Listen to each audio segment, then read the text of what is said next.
आज सकाळी तर लवकर उठले. उठल्याबरोबर लगेच घरातली सगळी कामं आवरली. त्याच्यानंतर अंघोळ वगैरे केली, पूजा करून घेतली आणि किचनमध्ये आले. तर सकाळी-सकाळी मी काय करते, की 1 ग्लास कोमट पाणी पिते. तर तेच पाणी कोमट होण्यासाठी ठेवलं. ऋतूसाठी एक अंड उकडायला ठेवलं.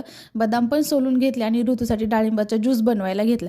तर रात्रीचा आराम आणि सकाळी तारांबळ अशी माझी उडालेली होती. कारण रात्री मेथीची भाजी तर आणली, पण ती निवडायची राहून गेली. त्याच्यामुळे सकाळी अशी माझी धावपळ झाली, की विचारायलाच नको.